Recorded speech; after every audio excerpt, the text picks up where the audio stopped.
اگر ہم واقعہ کربلا کو آج اپنے حالات کے اوپر رکھتے ہوئے اور اپنے سراؤنڈنگ کو دیکھتے ہوئے اس کو سوچیں گے تو کبھی بھی صحیح فیصلہ ہم نہیں کر سکتے۔ وہ عورتیں تو وہ تھیں کہ وہاں کوئی نماز انہوں نے قضا نہیں کی، ہماری عورتیں تو صرف میک اپ کی وجہ سے نماز قضا کر دیتی ہیں۔ حضرت حسین رضی اللہ عنہ وہ تھے جنہوں نے عین موقع پہ جب کہ دشمن غالب آ چکا تھا، ساتھی شہید ہو چکے تھے، عصر کی نماز کا وقت آیا، نماز قضا نہیں کی، سجدے میں چلے گئے، نماز ادا کی۔ ہم تو کرکٹ کے لیے نماز ضائع کر دیتے ہیں، ویڈیو گیم کے لیے نماز ضائع کر دیتے ہیں، بلا وجہ نماز قضا کر دیتے ہیں۔ ہمارے لیے تو نماز قضا کرنا کوئی معاملہ ہی نہیں، ایسی قضا کر دیتے ہیں۔ تو ہم ان تمام حال، ہم تو جیتے ہیں زندگی کے لیے، ہمیں مال پیسہ چاہیے۔ بہت دور کی بات نہیں، 1400 سال پرانی بات نہیں، انگریز کے آنے کے وقت بر صغیر کے حالات میں انگریزوں نے یہ لکھا کہ یہاں کے چور اور ڈاکو بھی جھوٹ نہیں بولتے تھے۔ ہم تو ملاوٹ کے بھی بادشاہ ہیں اور 2 نمبری میں ہم نے پی ایچ ڈی کر لی ہوئی ہے، ہم کہاں ان پاک باز ہستیوں کو اپنے اوپر تولیں۔ آج کے ماحول میں رہنے والا اور آج کے ہی ماحول میں زندگی گزارنے والا اگر واقع کربلا کو سنے گا نہیں سمجھ سکے گا۔ جب وہ اس ماحول کو سمجھنے کی کوشش کرے گا، وہ ماحول کیا تھا، رسول اللہ صلی اللہ علیہ وسلم کی تربیت کیا تھی۔ ہم تو دوسرے کے منہ کا نوالا چھیننے کے لیے تیار، سگی بہن کو وراثت نہ دینے کے لیے ہم جھوٹ بھی بولتے ہیں، ہر طرح کے ہیلے کر لیتے ہیں، دوسرے کا مال ہمیں آ جائے، ہماری خواہش پوری ہو جائے۔ صحابہ کی تربیت رسول اللہ صلی اللہ علیہ وسلم نے کیا کی تھی؟ جنگ کا میدان ہے، ایک صحابی شہید ہو گئے، زخم لگا، زخمی ہو کے زمین پر ہیں اور ڈی ہائیڈریشن ہو گئی، پانی مانگ رہے ہیں، کہہ رہے ہیں العطش، پانی۔ ایک صاحب پانی لے کر آئے، ابھی پانی پینے ہی لگے تھے کہ قریب سے ایک اور آواز آ گئی، ایک اور زخمی کی، پانی۔ ہونٹ موت کے موقع پہ، ایسے موقع پہ جب خون اتنا نکل چکا، ہونٹ سی لیے، اس کو پہلے پلاؤ۔ وہ پانی والا دوسرے کے پاس پہنچا جو خود زخموں سے نڈھال ہو کے گرا ہوا ہے اور موت کا وقت انتہائی قریب ہے، شدید پیاس لگی ہوئی ہے، پانی کے انتظار میں ہے، پانی کے لیے پکار رہا ہے۔ جب پانی قریب پہنچ گیا، پانی پلانے والا سامنے آ گیا، انہیں تیسرے بندے کی آواز آ گئی، العطش، پانی، پیاس۔ انہوں نے بھی ہونٹ سی لیے، کہا ادھر جاؤ۔ اس موقع پہ قربانی اور ایثار کا جذبہ، وہ تیسرے کے پاس پہنچا، اس کا انتقال، وہ شہید ہو چکے تھے، واپس دوسرے کے پاس آئے، وہ شہید ہو چکے تھے، اتنی دیر میں پہلے کے پاس آئے، وہ شہید ہو چکے تھے۔ یہ جذبہ ایمانی یہ کیا تھا؟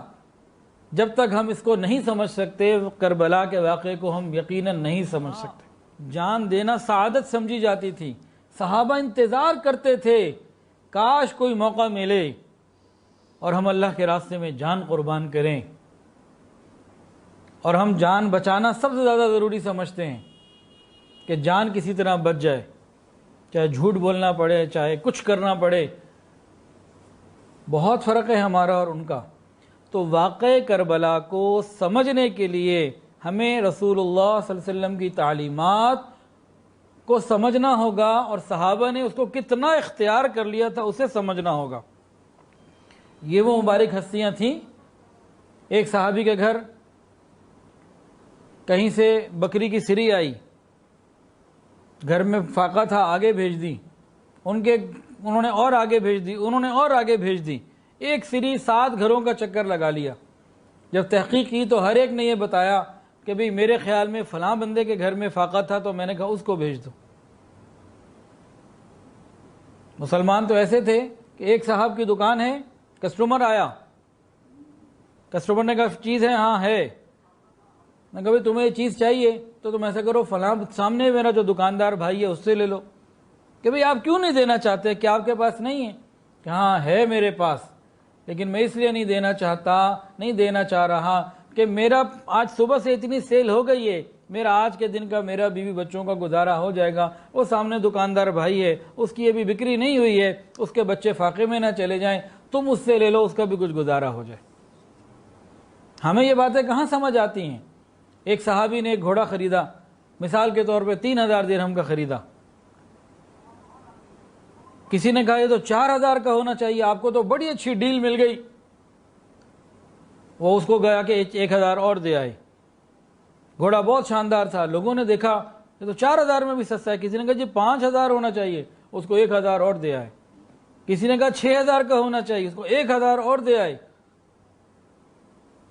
اس مزاج کو دیکھیں۔ اور ہمارا کیا؟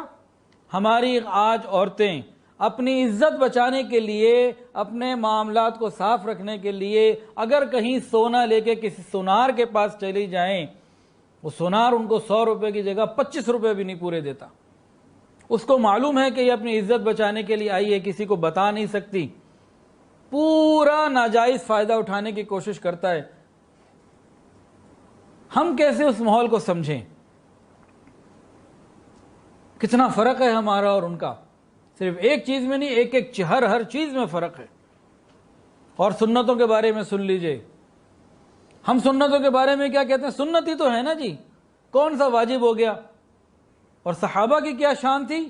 کہتے تھے یہ سنت ہے، مجھے یہ کرنا ہے، یہ میرے محبوب کا عمل ہے، مجھے اس کو کرنا ہے۔ کیوں کرنا ہے؟ کہ یہ سنت ہے۔ ہم کہتے ہیں سنت ہی تو ہے نا جی۔ تو ہمیں اس ماحول میں پہنچنا ہوگا، اس کو سمجھنا ہوگا۔ اس کو سمجھے بغیر اگر کوئی کربلا کے واقعے کو سنتا ہے، بیان کرتا ہے، تو وہ پھر اعتدال سے ہٹا ہوا ہے، تو حق ادا نہیں کرتا۔